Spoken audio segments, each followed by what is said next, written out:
मंत्री पंकजा मुंडे, आमदार धनंजय मुंडे यांच्यासाठी महत्त्वाची असलेली वैद्यनाथ बँकेची निवडणूक आणि ही मतमोजणी आज पार पडते। या ठिकाणी जर पाहिलं तर सर्व उमेदवार सुद्धा या ठिकाणी दाखल झालेले आहेत। सकाळपासून मतमोजणीला सुरुवात झालेली होती आणि आता एका संचालकासाठीचा जो निकाल होता तो जाहीर झालेला आहे आणि यामध्ये राष्ट्रवादी शरद पवार गटाचे राजाभाऊ फड जे होते त्यांच्या विरोधातले उमेदवार पंकजा मुंडे यांच्या गटाचे जे उमेदवार होते ते विजयी झालेले आहेत। रमेश कराड माझ्यासोबत आहेत।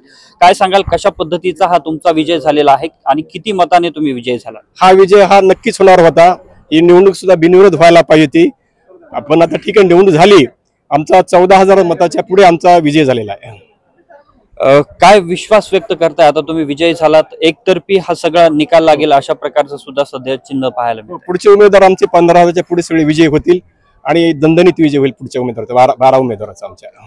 नक्कीच 4 उमेदवार जे होते ते बिनविरोध निवडून आलेले होते आणि आता ही जी काही प्रक्रिया आहे मतमोजणीची सुरू आहे, काय अपेक्षित आहे? इतर आणखी किती उमेदवार तुमचे विजय होतील असं वाटतं? सर्वच्या सर्व उमेदवार विजय होतील, समोरच्यांचे सर्वांचे डिपॉझिट जप्त होतील आणि पंकजाताईच्या नेतृत्वाखाली आधीपासूनच बँकेने केलेली प्रगती आणि बँकेवर असलेल्या सभासदांचा विश्वास, त्यांनी दिलेली ही पावती आहे असं तुम्हाला समजायला हरकत नाही।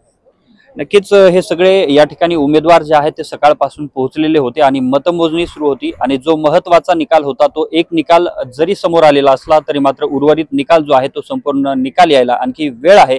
मात्र शरद पवारांच्या राष्ट्रवादीचे जे उमेदवार होते राजाभाऊ फड आणि त्यांचे काही उमेदवार होते त्यातल्या प्रमुख राजाभाऊ फड जे आहेत त्यांचाच या ठिकाणी दारुण पराभव झालेला आहे आणि पंकजा मुंडे यांनी पुन्हा एकदा आघाडी घेतलेली आहे आणि वैद्यनाथ बँकेमध्ये एक साइड हा संपूर्ण निकाल लागेल अशा प्रकारे देखील या ठिकाणी अपेक्षा या ठिकाणच्या उमेदवारांनी व्यक्त केलेली आहे, तसा विश्वास देखील त्यांनी दाखवलेला आहे। कॅमेरामन विनोद सह अशोक काळकुटे, TV9 मराठी, बीड।